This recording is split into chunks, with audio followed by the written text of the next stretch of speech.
Welcome to the Locked On Titans podcast. I am your host, Tyler Rowland. Titans fans, it is a Victory Monday, number one seed Monday edition of the Locked On Titans podcast. And on today's show, I'm breaking down everything you need to know about that roller coaster of a victory for the Titans, 28-25 over the Houston Texans. We are going to start with my big takeaways from the crazy game. Then we'll zoom in, look at the individual performances, and everybody's favorite segment, Tighten Up, Tighten Down. And finally, we'll take a look at the AFC playoff picture, what the Titans' road could look like, and talk about the return of Derrick Henry. So all of that and more on a Victory Monday, number one seed Monday edition of the Locked On Titans podcast. Let's get it! You are Locked On Titans, your daily Tennessee Titans podcast, part of the Locked On Podcast Network, your team every day.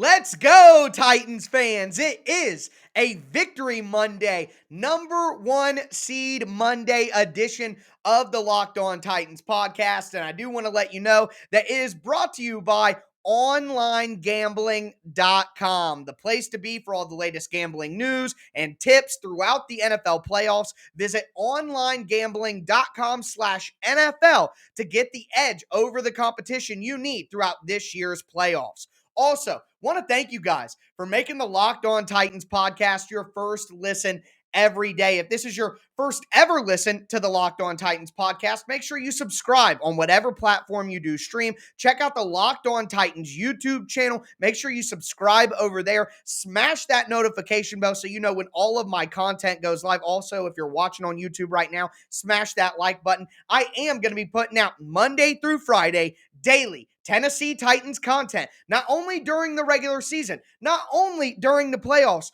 but all year long. There is not another Titans content creator that can say that. The number one Tennessee Titans podcast in the world on Apple iTunes. Make sure that you are locked in to the Locked On Titans podcast all year long. But with all that being said, it is time to dive into this insane game, a tale of two halves for the Tennessee Titans. And there were definitely some periods where the Titans were not playing their best football. It was genuinely obvious for the start of the game, and then, of course, the start of the second half. That's something that the Titans do have to work on, but at the end of the day, we know exactly what happened in this game, and I'll get into it. Starting off, the Titans came out slow on offense, but the defense was just absolutely dominant against the Texans. The Titans offense finally gets some life, as they always do, in that third drive of the game. And from there, the Titans end the first half on three straight scoring drives, touchdown passes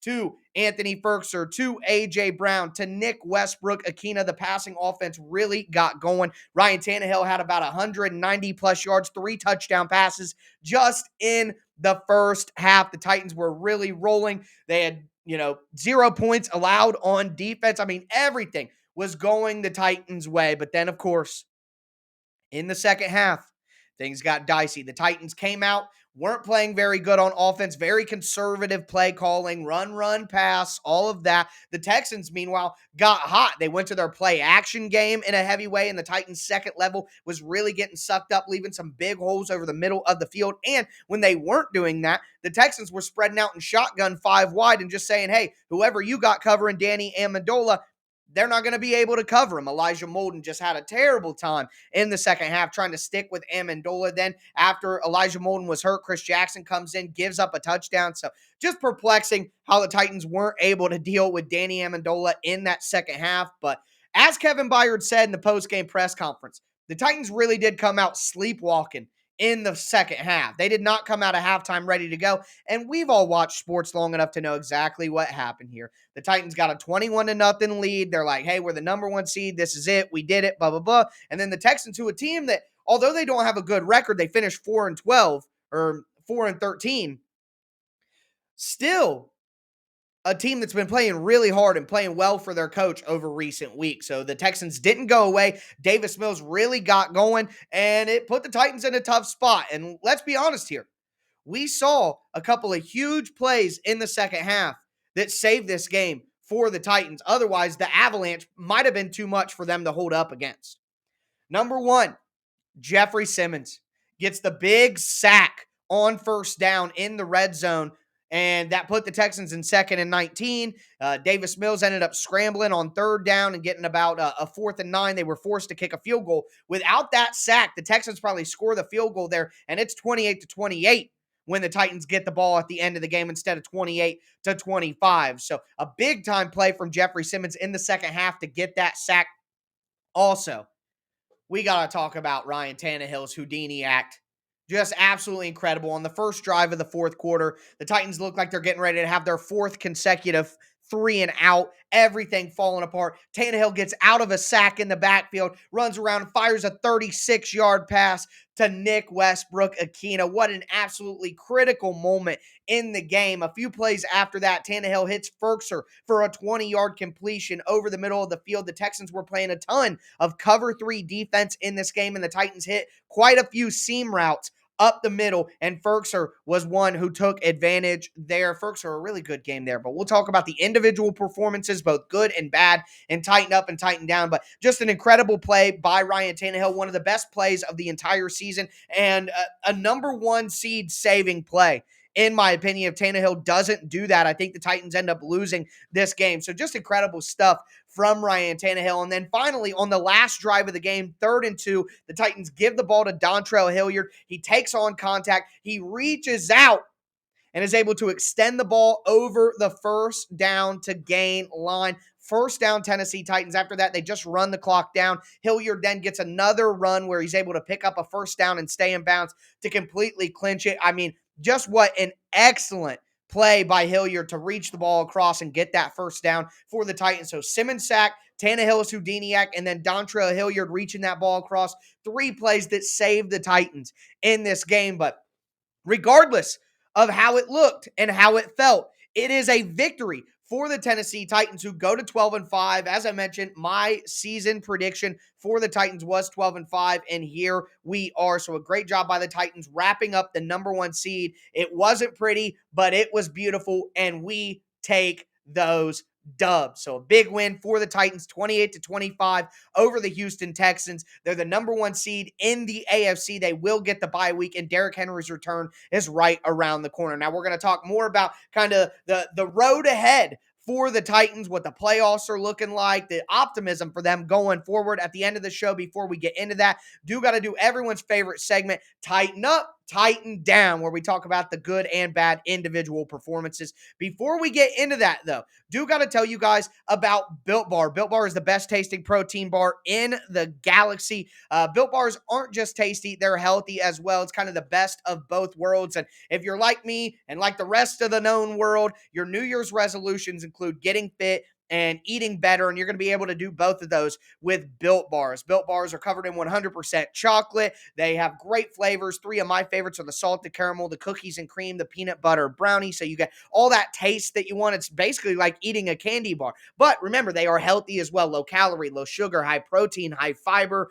Great as a healthy meal substitute or just a guilt-free snack. Make sure you go to Built.com right now. Use promo code LOCKED15, and you're going to get 15% off your next order. Once again, that's promo code LOCKED15 for 15% off at Built.com. Also, want to tell you guys about OnlineGambling.com. Titans fans, we're all looking for the edge these days, and I'd like to thank OnlineGambling.com for sponsoring today's podcast. If you don't already know, OnlineGambling.com is a website dedicated to giving gamblers the edge throughout the playoffs. They're providing you with the best NFL tips, news, and more to help make your bets as informed as ever. OnlineGambling.com gives gamblers the edge by providing the best and most trusted experience online all day, every day, inspiring every gambler in the world to beat the odds. Don't make an emotional decision with your hard-earned dollars. Make informed decisions with the information that you need sourced by experts. Be sure to consult onlinegambling.com before placing your bets. Onlinegambling.com is on a mission to be the world's most empowering gambling and betting site, giving gamblers the edge by providing the best and most trusted experience online all day, every day. Make sure you visit onlinegambling.com/NFL for all the latest gambling news and tips to give you the edge you need throughout the playoffs. Remember, that's onlinegambling.com/NFL to make the most of this year's playoffs.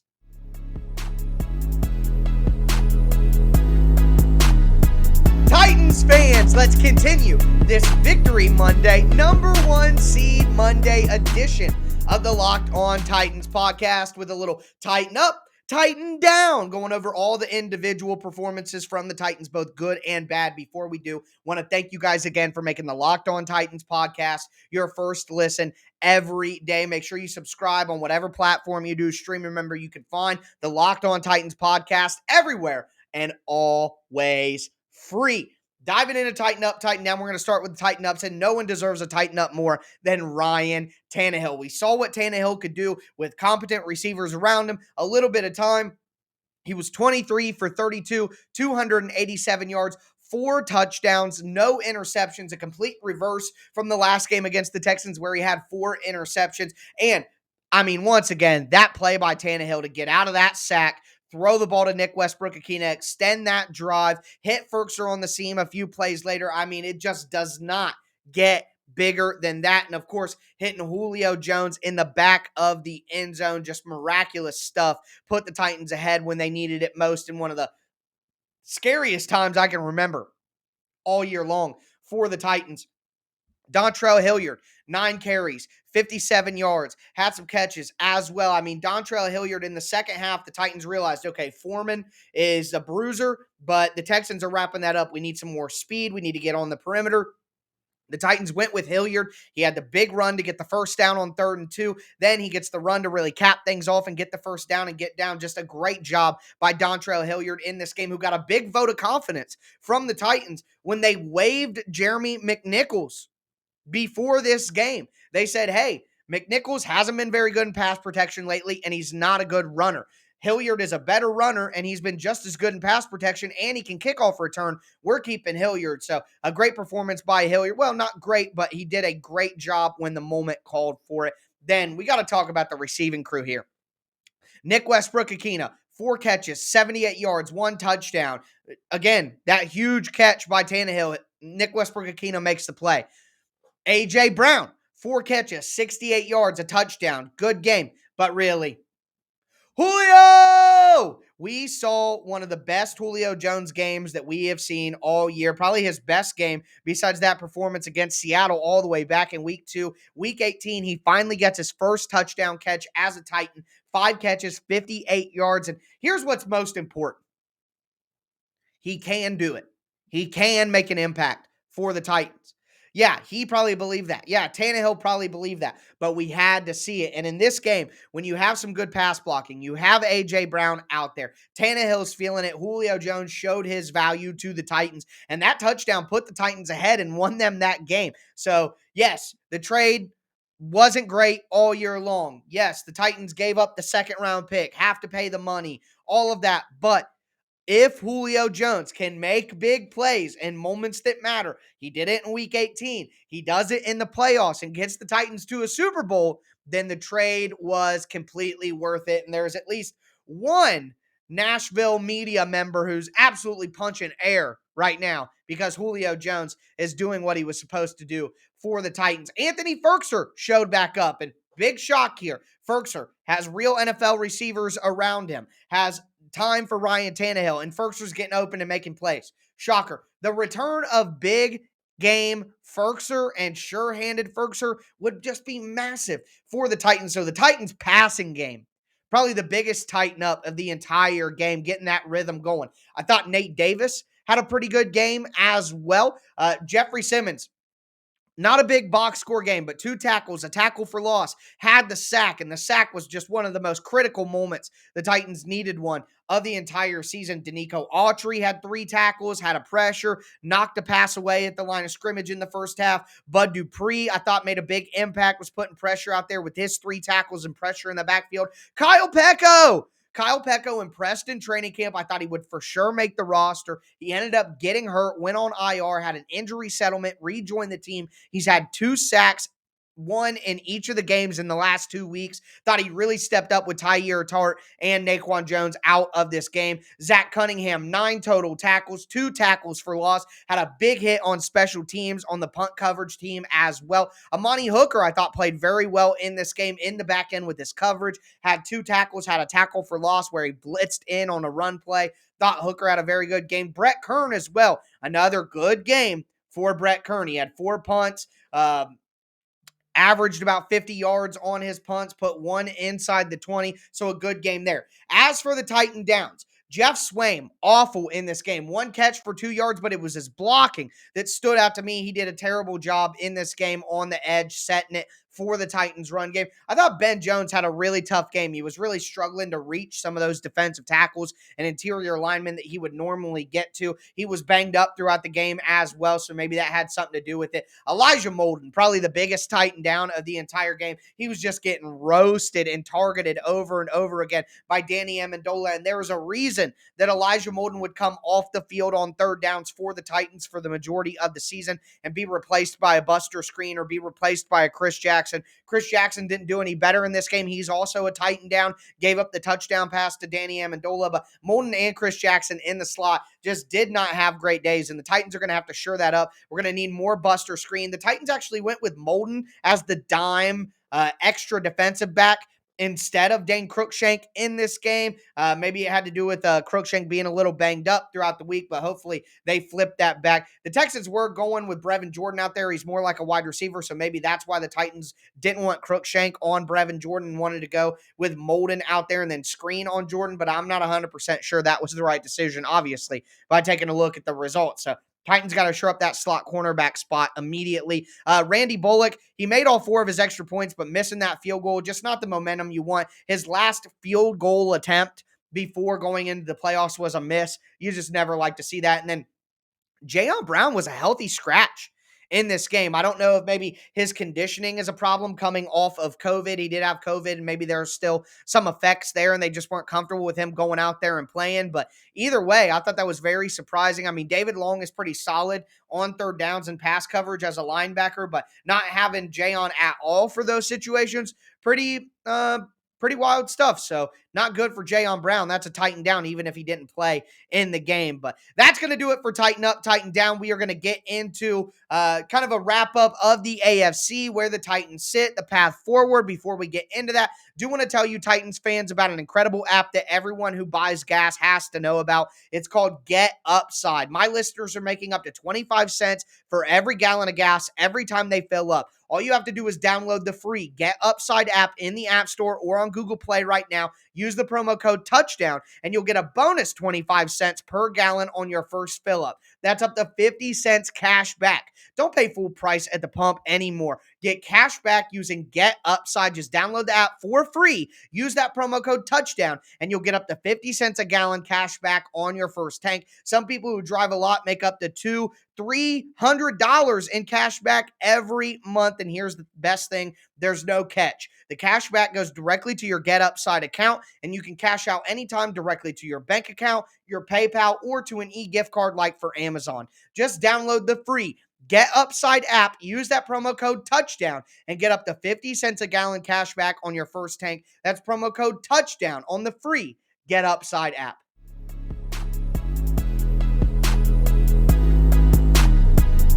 Titans fans, let's cap off this Victory Monday, number 1 seed Monday edition of the Locked On Titans podcast by just kind of taking a look at the big picture here.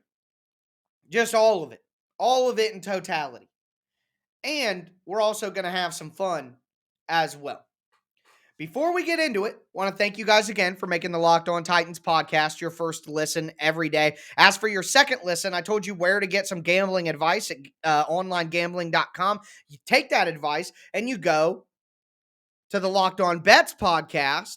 You listen to your boy Q and handicapping expert Lee Sterling give their take and their breakdown. They're going to give you wrong team favored picks, upset specials, Lee Sterling's lock of the day, and then you are the most informed gambler you could possibly be. Check out the Locked On Bets podcast presented by betonline.ag, part of the Locked On Podcast Network. But the Titans are the number one seed in the AFC for the first time in over a decade. It's crazy. They're going to get a bye. And remember, Mike Vrabel is 8-0 with extra preparation in season. So he's yet to lose when you give him a bye week, when the Titans play Thursday night football, the game after that. I mean, giving Mike Vrabel extra preparation time, he doesn't lose. Also, not only do the Titans have the number one seed, the bye, Mike Vrabel's experience, Derrick Henry will be ready for the playoffs. The passing game is getting positive momentum. I mean, everything is set up perfectly for the Titans. Number one seed, got the bye, Henry's return. They're as healthy as they've been all year. What else could you ask for? If we started before the beginning of the season, I said, hey, the Titans are going to go 12-5. They're going to have the number one seed. They're going to experience injuries, but they're going to be fully healthy at the end of the year. I mean, it's just the ideal scenario. And not only that, but the other results around the NFL were about as ideal as they could possibly be as well. The Indianapolis Colts lost to the Jacksonville Jaguars, and they are out of the playoffs. 8 Pro Bowlers, an MVP, and they're out. And they got to pay a first-round pick for Carson Wentz, who looked like a bum all day. We are laughing, everybody, collectively. Let's have a laugh.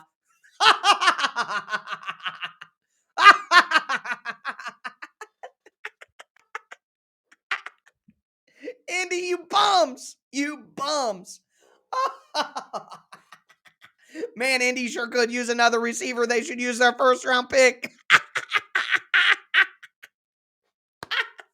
They can all play in the Pro Bowl now.